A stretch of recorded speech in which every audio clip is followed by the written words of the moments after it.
Pronto.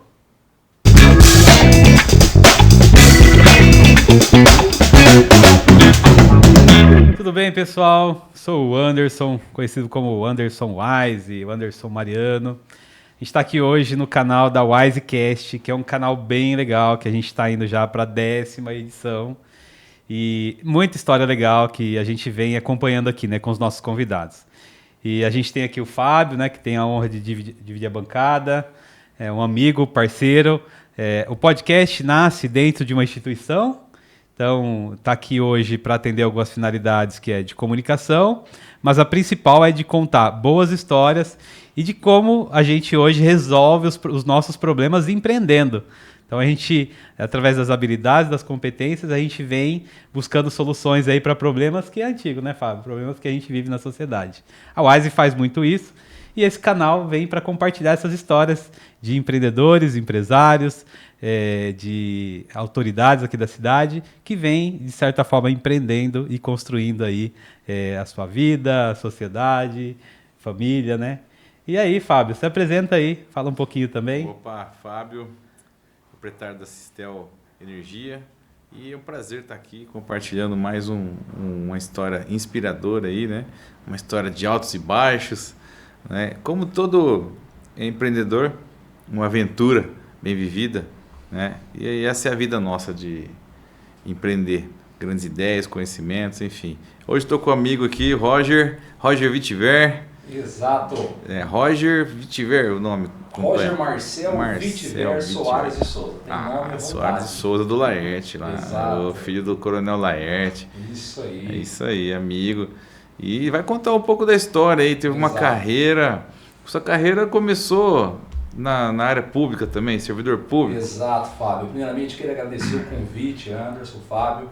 É um prazer estar aqui com vocês.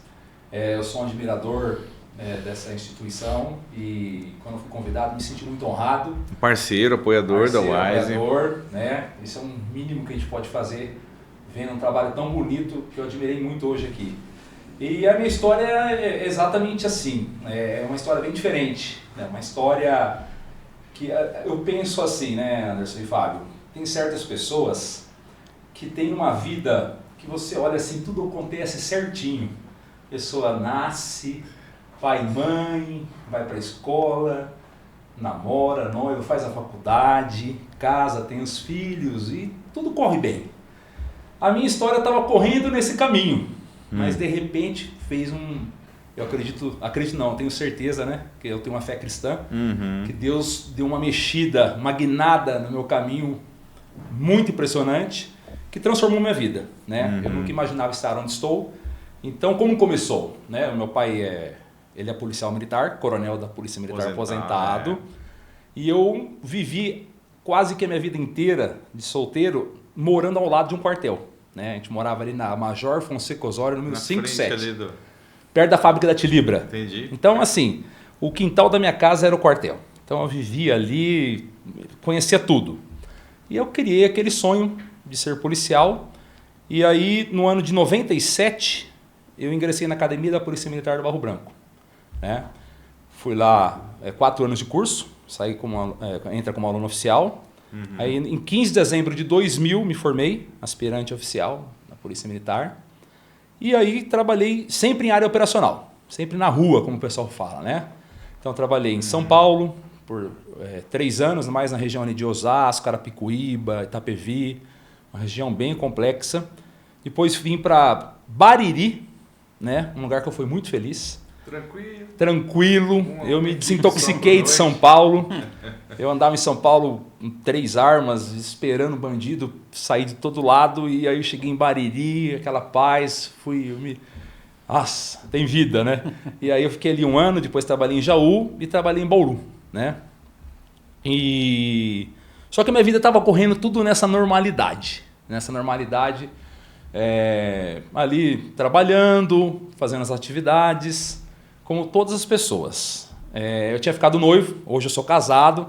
Até vou mandar um beijo para minha esposa, Patrícia, né? Uma bênção de Deus na minha vida. Tenho 2 filhos, o Abner e a Elisa. Um beijo para vocês.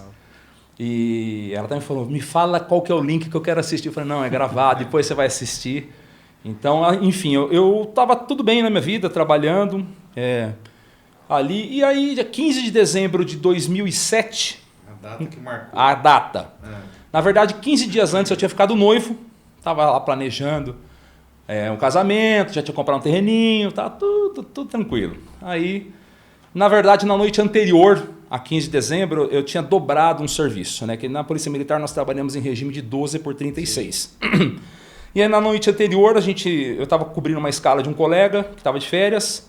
Na noite anterior eu entrei para trabalhar, tudo correu normal, só que por volta de 9 horas da noite, um grupo de crianças que saíram para acampar, perto de Agudos, num acampamento lá, acho que de escoteiro, se perderam na mata, naqueles eucaliptos.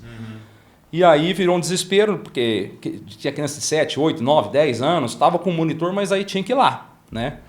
E não tinha nessa época GPS, celular, localização, era tudo Aí a gente embrenhou na mata lá, ficamos a noite inteira. Então naquela noite eu fui sair de serviço 11 horas da manhã do outro dia. Então ficamos a noite inteira, achamos as crianças, deu tudo certo. Sim. Eu amanheci herói. Vai ser importante falar isso. Eu amanheci um herói. É verdade. Naquele dia, no dia 15 de dezembro, que eu trabalhei no dia 14, no dia 15, eu amanheci um herói. Salvamos crianças. Legal. Naquela mesma noite, eu voltei a trabalhar. Eu descansei. Descansei 3 horinhas lá. Descansei nada, tomei um banho e tal. Voltei a trabalhar e começou mais um turno. E naquele turno, eu já entraria de férias. Então, eu estava assim, já imaginando Guarujá, praia... né? E ali eu estava muito tranquilo. E era 4h30 da manhã, na verdade era 3h30 da manhã, quase 4 horas.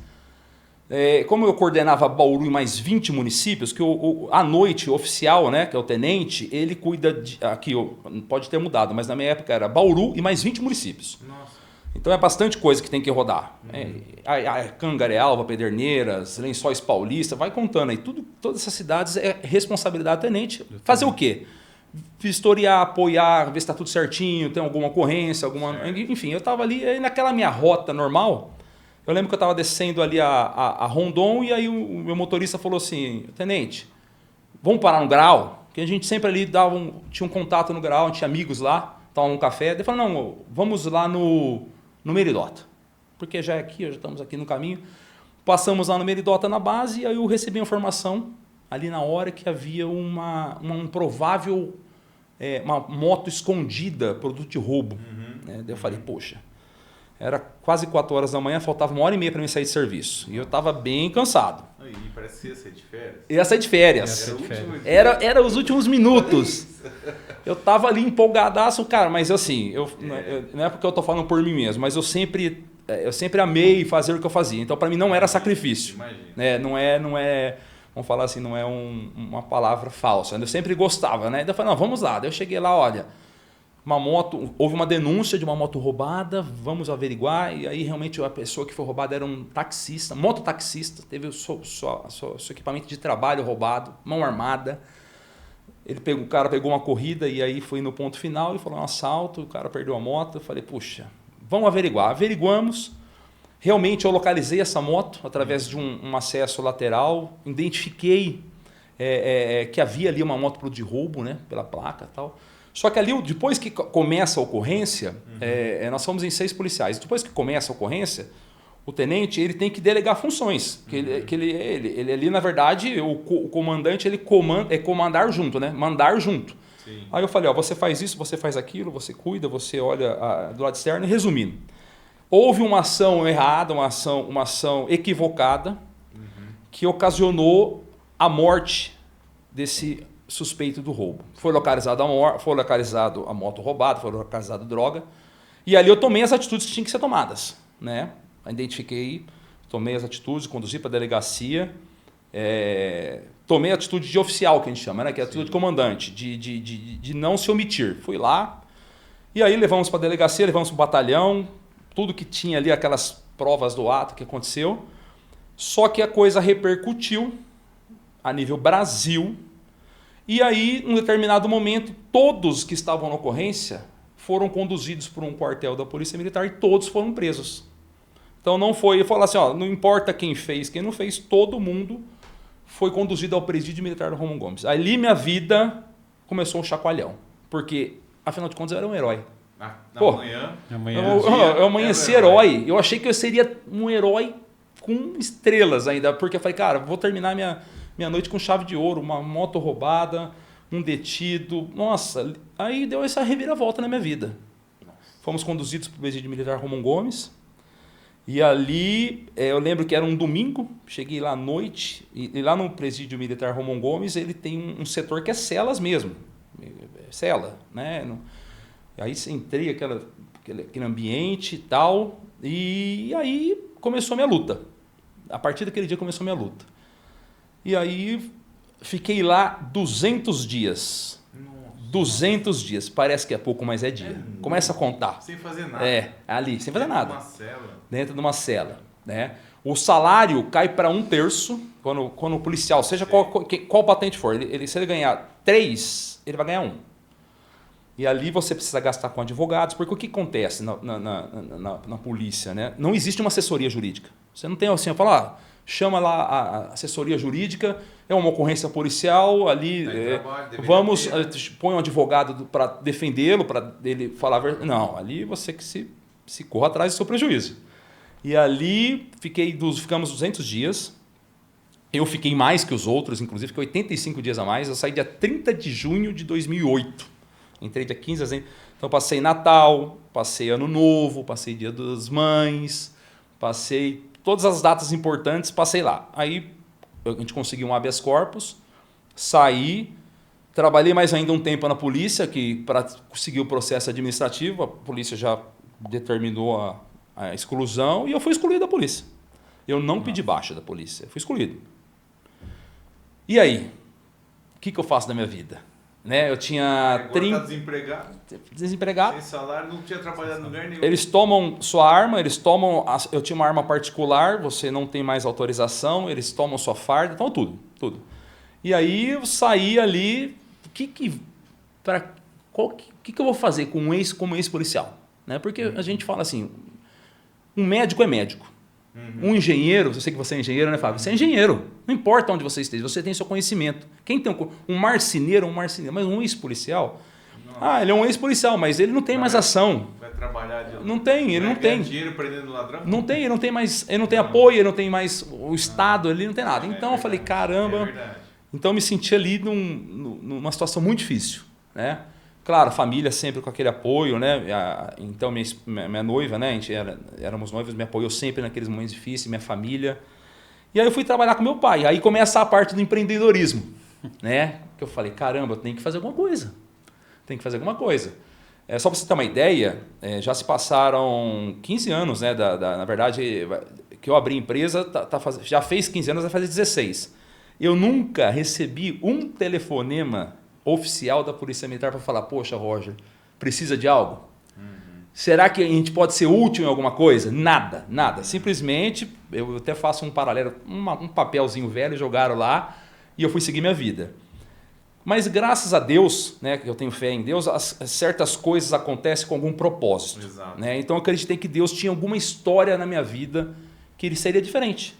Eu não fui um azarado, eu não fui um coitado.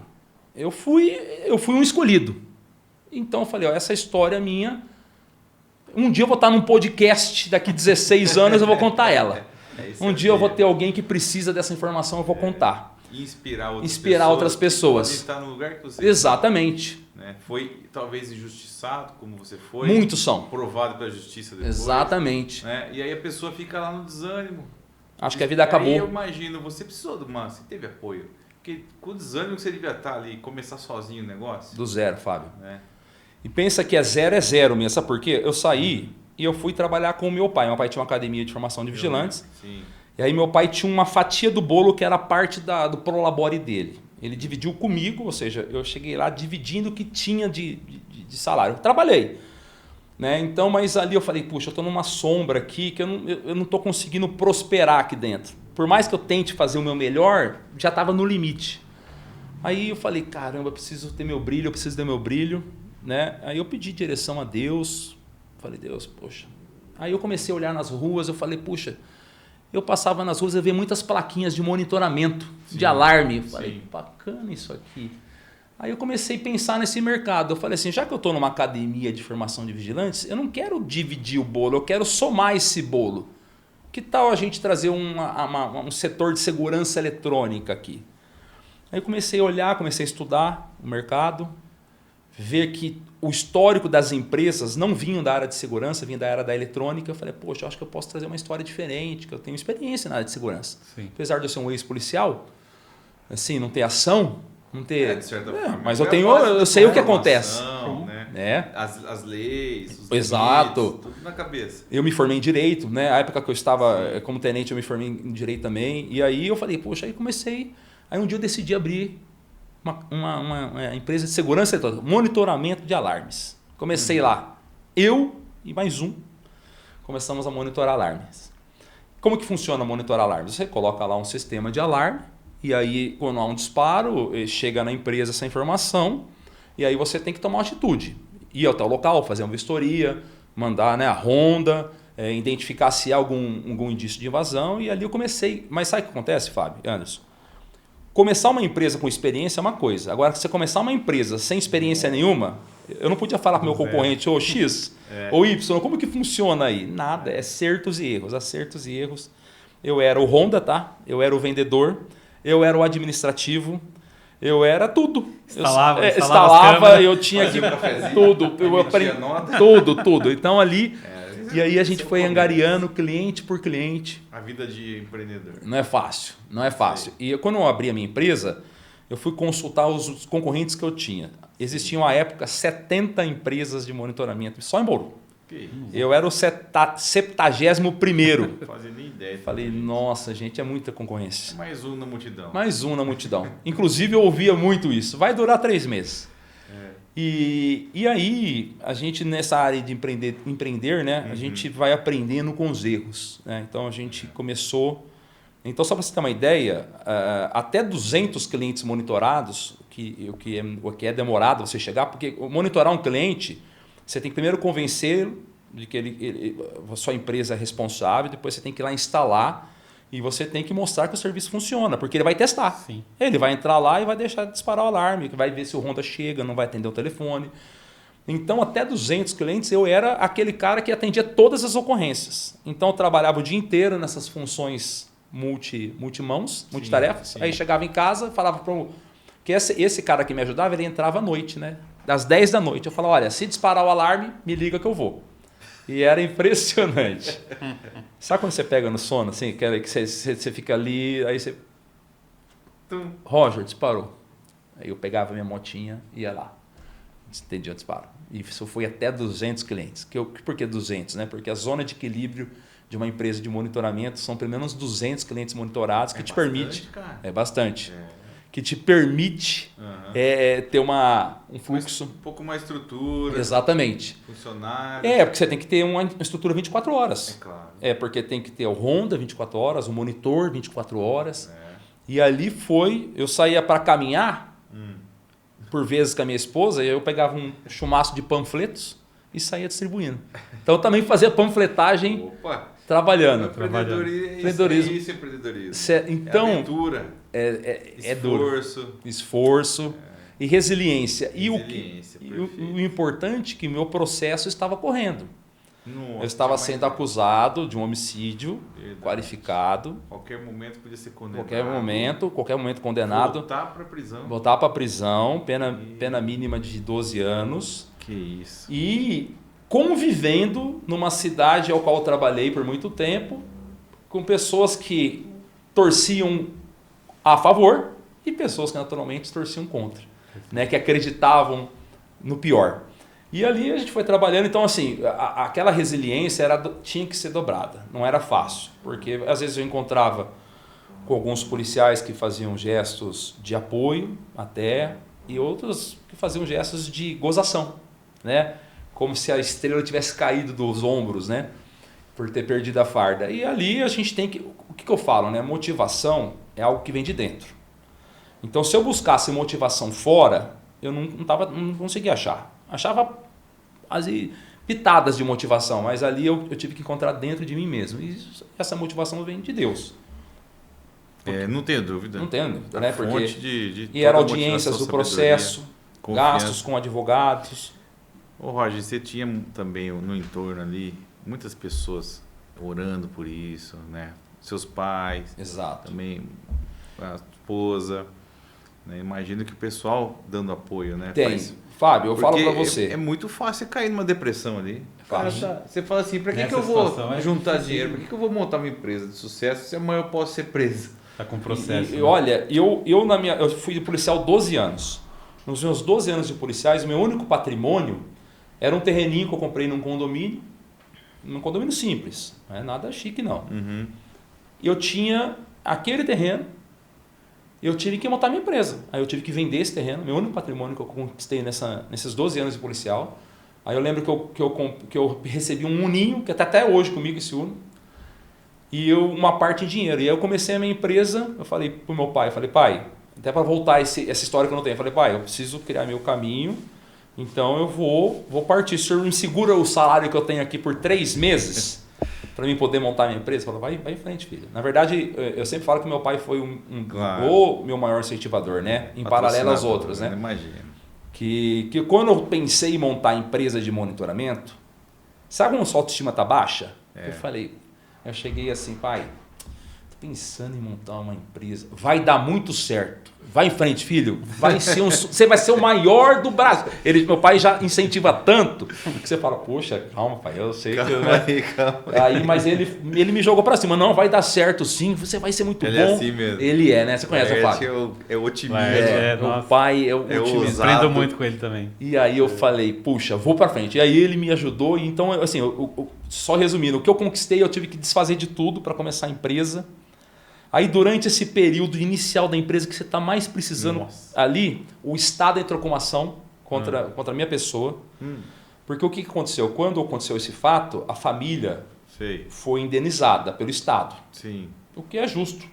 Só que o Estado, de forma geral, contra todos, bloqueou todos os bens nossos. De todos os que estavam na ocorrência, ele bloqueou. Tudo que tinha na conta corrente, o pouco que tinha, ele raspou. Eu tinha aquele Uno, esse Uno que eu falo para você, ele tomou, ele está bloqueado. E aí, cara, além do pouco dinheiro que eu tinha, eu fui tomado para eventual condenação. Se eu fosse condenado, o Estado pudesse ressarcir o que ele pagou de indenização. E desde então... Fiquei travado. Bloqueado. Eu não podia ter R$5 na conta. Acha. E tendo que abrir uma empresa, se autossustentar, né? E aí eu comecei. Então você imagina, essa luta em paralelo, a montar uma empresa, o recurso que você teve foi tomado, você tem que se mostrar motivado para crescer profissionalmente e ainda você passar por isso. Não foi fácil. Facinho, cair no bar, beber, esquecer tudo. Mas é isso aí, Jesus é o caminho, amigo. Jesus, te ajudou só muito. Ele. E aí a gente começou a seguir nesse caminho. E, cara, eu falo para vocês, é impressionante.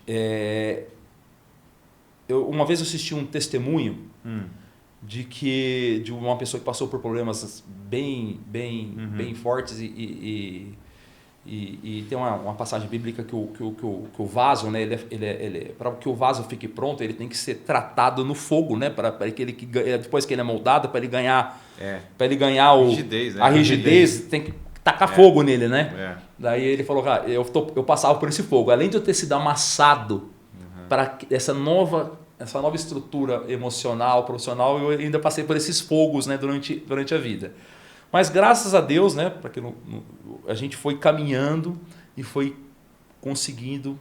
E uma coisa eu me orgulho, eu nunca me apresentei usando como uma ferramenta de venda, dizendo que eu fui policial, né? Eu sempre falei, tem uma empresa de monitoramento. Olha só, eu não usava, eu não me escorava nessa questão, né? Até por medo das pessoas falarem, mas você não é aquele lá que...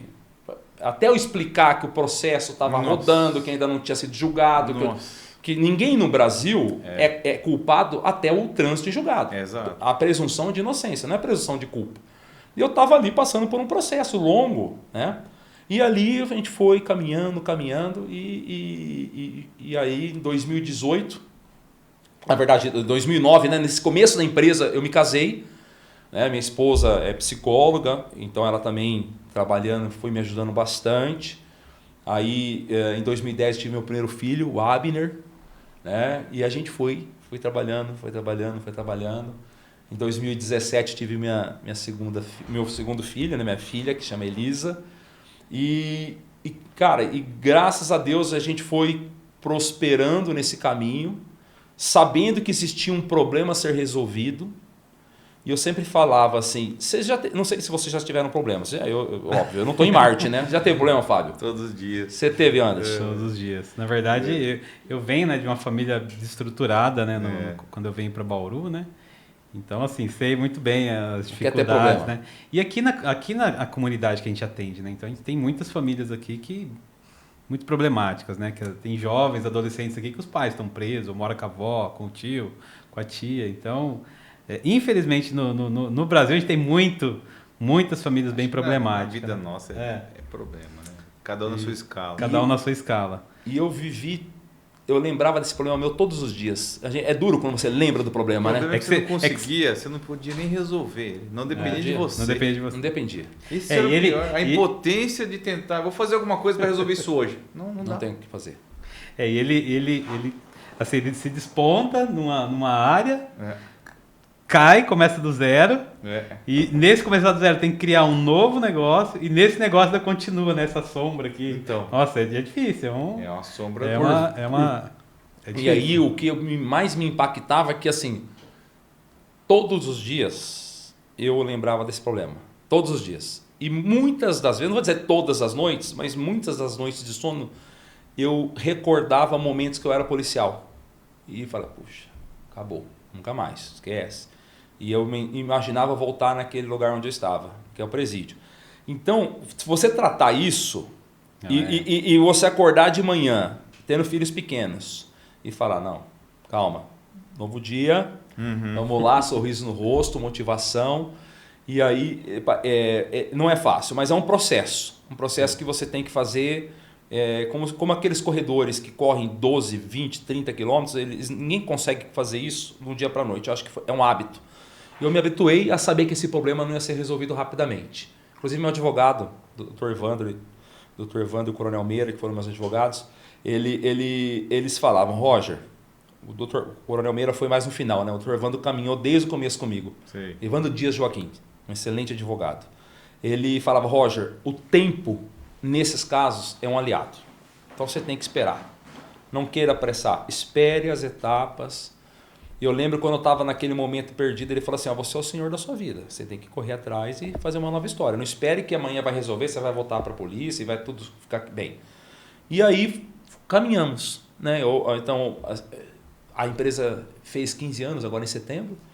Hoje nós temos 1.500 monitoramentos de alarme, né? Em Bauru. Temos uma empresa de portaria remota, que é um serviço muito útil a condomínios, ao qual aquela mão de obra que fica ali muito tempo ocioso, a gente traz para a empresa. Sim. E a gente consegue atender mais de um condomínio com aquela mesma mão de obra e tecnologia, né? E a gente tem 65 condomínios com essa tecnologia. São dos maiores hoje. Graças a Deus. Olha, eu se intitular é meio arrogante, mas a Vitiver hoje ela é a maior empresa de segurança eletrônica de Bauru, considerando 3 serviços que nós temos, que é o monitoramento de alarmes, a portaria remota e o rastreamento veicular, que só nós temos esses 3 serviços dentro da empresa. Sim. Isso aí é mérito de Deus, né? Deus na verdade, Deus, o mérito, ele é o próprio mérito. Na verdade, ele me permitiu, né? Então, quando eu venho aqui contar essa minha história, eu venho até para trazer essa história para pessoas que eventualmente estão passando por um momento como eu passei. Esse é o objetivo. E não vendo nenhum tipo de esperança, achando que acabou. Não acabou.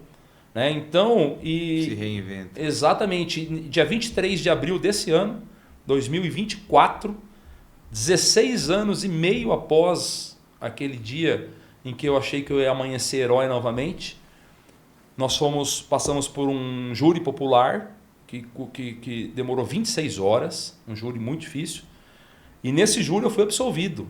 E eu fui absolvido por negativa de autoria. É meio técnico falar isso, mas é importante. Quando você é absolvido num júri popular, o jurado, ele é soberano. Sim. O conselho de sentença, que são 7 pessoas do povo, Sim. ele vai ouvir toda a história, a versão do advogado, a versão do promotor, a versão técnica, a versão pericial. Não é um processo extenso. E lá ele vai votar os quesitos. Primeiro ele diz, houve o crime? Aconteceu o fato? Sim. Quesito, sim. O Roger, o fulano, o ciclano é o autor do fato? Ele vai dizer se eu participei desse fato. E eu fui julgado que eu não participei desse fato. Então aquela justiça que eu esperava que seria rápida, aconteceu 16 anos e meio depois. Na hora que tinha que acontecer, né? Então, e aí fomos absolvidos. Agora temos que esperar o trânsito em julgado. Né? O que é o trânsito em julgado? A gente fala para um público enorme, né? É a decisão confirmada pelo Tribunal de Justiça. Mas existe uma regra jurídica que os jurados, o Tribunal do Júri, ele é soberano. Inclusive, eu poderia, nesse quesito, o Roger foi o autor, eu poderia ter sido julgado como autor. E ainda mesmo assim, o Conselho de Sentença poderia me absolver, mesmo sabendo que eu era autor. Mas o Conselho de Sentença, entendendo todas as provas usadas, entendeu que eu não participei desse fato. Então, assim, a minha justiça, a verdade, né, chegou 16 anos e meio depois. Então, assim, às vezes a gente tem problema que a gente acha que a gente vai resolver rapidamente. E esperei. A paciência. Paciência. Perseverança, a esperança, né, Roger? Acho que a esperança é muito exercitada aí nesse período, né? Olha, Fábio... Para acordar e trabalhar e não pensar, é fácil. Qualquer hora sai uma condenação. E você imagina, né? Quem sai condenado, por exemplo? Olha, pra você Dali você já vai preso. Cara, uma situação mais dramática que eu vivi na minha vida, uma das, né?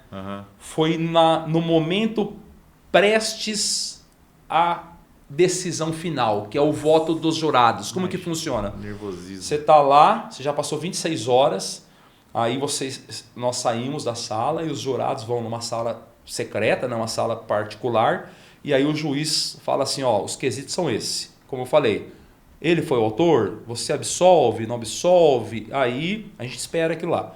E eu percebi que estavam chegando vários policiais quando estava terminando o júri.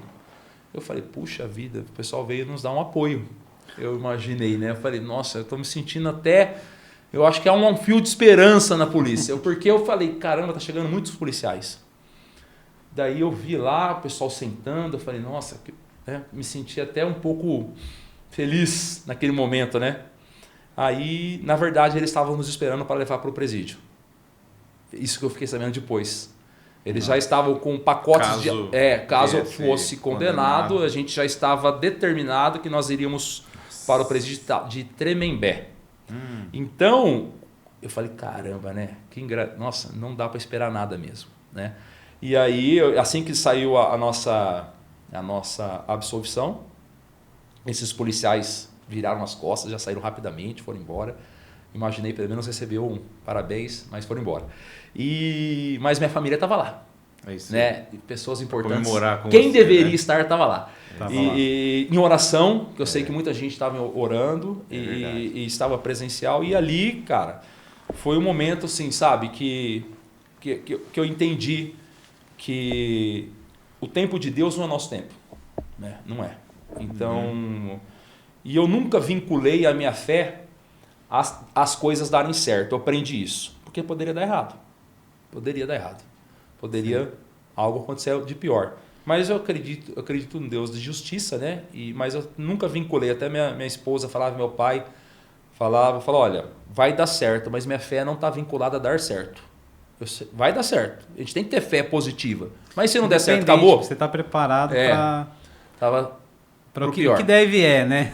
Deve E ali meus filhos nunca souberam o que aconteceu. Eles não sabem ainda. Você nem não sabem. Meus filhos não sabem. Eles sabem que eu já fui policial. Eles estão pequenos ainda. Espera contar a sua história. Então, história mas eles não sabem. Você imagina no outro dia o pai não estar mais lá? Seria difícil, né? Porque eu tenho uma menina de 7 e um menino de 11. Mas graças a Deus, assim, tudo aconteceu bem. E eu me recordo que logo após a absolvição, a gente fez uma reuniãozinha familiar pequena para comemorar, agradecer a Deus. E aí minha filha viu o que estava acontecendo, que o pessoal estava ali agradecendo a Deus. Ela pegou o microfone, deixa eu falar, pai. Daí ela pegou e falou assim, para todo mundo, eu não sei o que é, mas eu amo meu pai e me orgulho muito dele. Foi embora. Ou seja, ela sabia que era alguma coisa de bom que tinha acontecido comigo. E aí a gente está agora aguardando essa decisão final, trabalhando. E eu me sinto assim agora mais motivado. Minha intenção de vida é trazer essa história de resiliência para outras pessoas. Né? Por isso que eu acho que esse podcast pode ser uma ferramenta que eu possa encaminhar para pessoas que de repente falam, cara, eu não sou melhor que ninguém, eu não sou... Afinal de contas, eu sou um cara super imperfeito. Eu conto a minha história aqui, mas eu sou repleto de erros. Né? Eu sou um pecador. Todos somos. Né? Nós somos pecadores. Todos somos.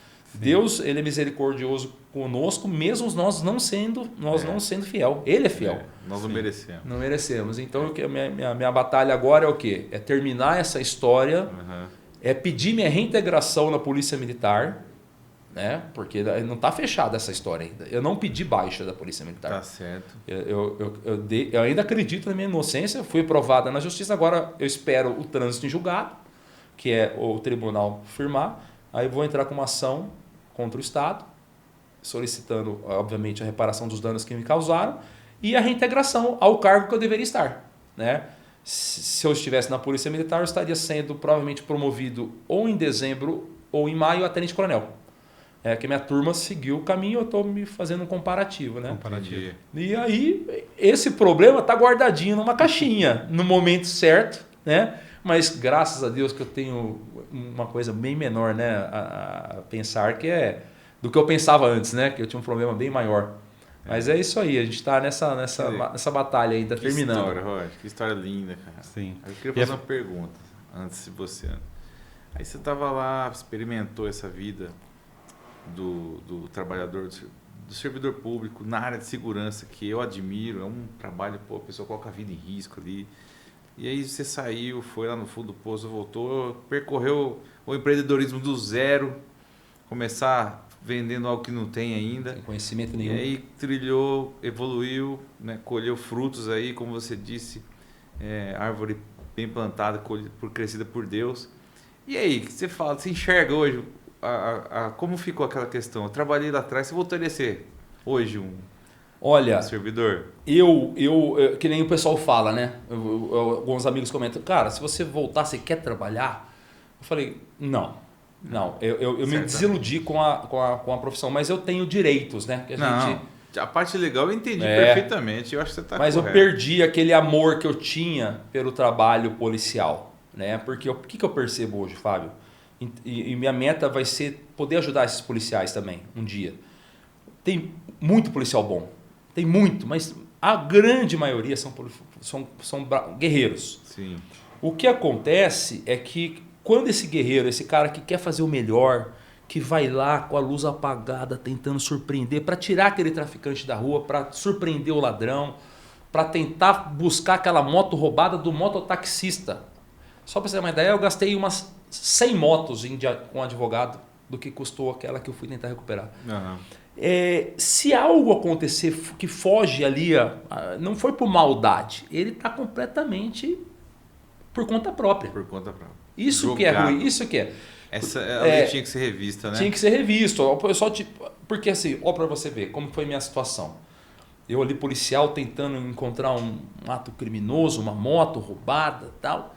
Naquela mesma noite eu estava deitado numa triliche que tinha estuprador, traficante. Infelizmente, dentro da Polícia Militar, pessoas são presas de todos os tipos de crime. Tem o crime policial e tem aquele cara que é envolvido com todo tipo de maldade. E você fica ali junto. Então, e uma das cenas que nos deixava bastante constrangidos lá nos 200 dias que eu chegava no presídio, que eu estava no Romão Gomes, que lá tem visitas, né? Muitos quartéis mandam lá os policiais conhecer o presídio. Falam, existe um presídio, vai lá ver como que é. E a gente fica ali no aquário, né? Fica ali para ser observado pelas pessoas. E quem está nos observando, ele não sabe a minha história. Ele não sabe. Ele pode achar qualquer coisa. Ele pode achar que eu era um policial que a ocorrência deu errado, mas ele pode achar que eu era um cara envolvido com a máfia do combustível. Um ladrão que virou policial. Ou que era um pedófilo. Então, assim, isso incomodava muita gente. Mas, assim, no caso do policial, que você falou, esse retrocesso, por não existir isso, eu acho que seria assim, se eu pudesse voltar atrás, né? A pergunta, né? Se eu pudesse voltar atrás. Se eu pudesse começar de novo a tua carreira hoje. Se rebobinasse a fita. Isso. Eu seria médico. Eu seria médico. Você tem um irmão médico. Eu tenho um irmão médico. E ele é um médico brilhante. É verdade. Né? E eu quando visito ele em Brasília, eu encontro com pacientes dele e eu vejo que ele é um médico vocacionado. E o conhecimento é dele. Né? Então eu sempre falei isso. Mas assim, hoje eu sou um empresário muito realizado. Né? Eu tenho tanto orgulho de ser empresário que o nome da minha empresa é meu sobrenome. É verdade. Então se eu tivesse alguma... vamos falar, se eu tivesse vergonha do meu nome, eu não daria o nome da minha empresa, o meu sobrenome. Né? Afinal de contas, é o nome da minha família. Né? Até minha tia tem uma história engraçada. Né? Ela fala assim, filho, a minha tia Terezinha, ela fala assim, filho, eu fui numa loja pegar umas roupas. E aí, eu dei meu nome, sabe aquela roupa para testar? Consignado, né? Que leva para casa e tal. Aí qual que é o nome da senhora? Terezinha Vitiver. A senhora do Vitiver? Meu sobrinho. Pode levar, depois eu conheço ele, vai estar tudo bem, pode levar roupa. Eu falei, filho, você tem até crédito aqui na cidade, então você está com um bom nome. Eu falei, que bom, tia. Se eles falassem, deixa um calção aí eu ferrar, né? Mas é isso aí. Graças a Deus estamos na luta e feliz. E agora a busca nossa é tentar trazer as outras pessoas essa história para que possa ajudar. Né? E fantástico, né? Assim, essa história é uma história de superação mesmo, né? Acho que a história, assim, eu falo assim, a gente tem problema, mas pensando bem, né, do problema, né, fica pequeno, né? Mas assim, hoje, até para mostrar também para as pessoas, você hoje como empresário, quantas oportunidades você dá lá, quantas famílias estão lá trabalhando junto com você, né? Quantos pais de família, pessoas lá, quantos empregos a sua empresa traz hoje? E pensando também nesses condomínios, né? Porque é uma empresa que gera impacto, principalmente na área de segurança, que hoje a gente tem os maiores problemas, a questão de segurança no Brasil. Bauru ainda é um pouco mais tranquilo, sabe? Tem cidades muito mais violentas, né? Mas fala um pouco desses números, porque isso é impacto. Isso é através do seu empreendimento, você gerar oportunidade de trabalho, que uma das melhores ajudas hoje para a nossa sociedade é a oportunidade do emprego. Maior obra social. É a maior obra social. É o emprego, a dignidade. Quantas funcionários você tem lá hoje? Hoje nós temos 60 funcionários que se revezam 24 horas. Nós temos uma unidade aqui em Bauru, um prédio próprio, que fica ali em frente à Academia Maratona, Rodrigues Alves 1581. Eu tenho uma unidade também nossa em Lençóis Paulista. Né? Então nós impactamos milhares de pessoas. Para você ter uma ideia, nós ganhamos uma licitação desde 2018. Nós que cuidamos de todo o monitoramento da Prefeitura de Bauru. Né? Todas as unidades da Prefeitura de Bauru, nós que monitoramos. Prédios públicos. Prédios públicos. E como que eu aprendi fazendo licitação? Erros e acertos. Né? Então, assim, tudo na minha vida foi erros e acertos. Então, a gente impacta mesmo. Né? A gente tem lá uma equipe aguerrida. Lá na Vitiver, nós, como são 60 colaboradores, um pouquinho mais, a gente conhece um a um. Né? História de vida, eu gosto de conhecer, sento para conversar. Sim. E uma das coisas que eu gosto de fazer é, de repente, tentar ajudar com o que eu vivi. Né? Eu sempre pergunto, quantos anos você tem? Eu tenho tanto, eu tenho um pouquinho mais, deixa eu contar minha história para você. Então a gente tenta trazer isso, né? Porque às vezes a pessoa ela quer impactar uma multidão, ela quer ir lá no estádio, ela quer ir num grande evento, mas às vezes tem uma pessoa ali do dia a dia que você pode contar a sua história. Exato. Né? Então você vai impactando aos poucos, então tento fazer isso. E a gente, né, estamos com esse ambiente de trabalho positivo, uma estrutura de atendimento 24 horas, Bauru e região, e lutando. Né? E nossos concorrentes nos deixam cada dia mais atenciosos, porque a gente temos bons concorrentes no mercado. Então a gente tem que estar atento, porque o começo da queda é a acomodação. A gente sempre tem que estar mirando o foguete para cima. Né? E estamos nessa luta aí, e graças a Deus, progredindo bem. Legal, parabéns. Obrigado. Parabéns pela história mesmo. Aí, essa visão de aperfeiçoar, né, o trabalho é fantástico, acho que é isso mesmo. E que história, né, Fábio? Fantástica, né? Essa é a história para você, que está passando aquele problema, está naquela fase depressiva, desanimado, né? Tem ameaça de cobrador, imagina, a justiça te ameaçando prender, né? E aí você fala, pô, vou ter que me reinventar. Aí, ó, o exemplo está aqui, né? Olha para cima, conversa com Deus e fala, eu vou seguir, vou fazer a minha parte. E a coisa, a semente vira uma árvore, né? Tudo tijolinho por tijolinho, às vezes não é tão rápido, foram 15 anos aí de empresa, né? Mas é uma bela história inspiradora. É isso aí. Muito bom, obrigado, Roger, por compartilhar a sua história de vida. Eu que agradeço estar aqui com vocês, é muito importante a gente replicar, né? Eu na minha fé cristã, eu acredito que Deus, ele fica muito feliz com a gratidão. A história bíblica da cura dos 10 leprosos, que apenas um veio agradecer.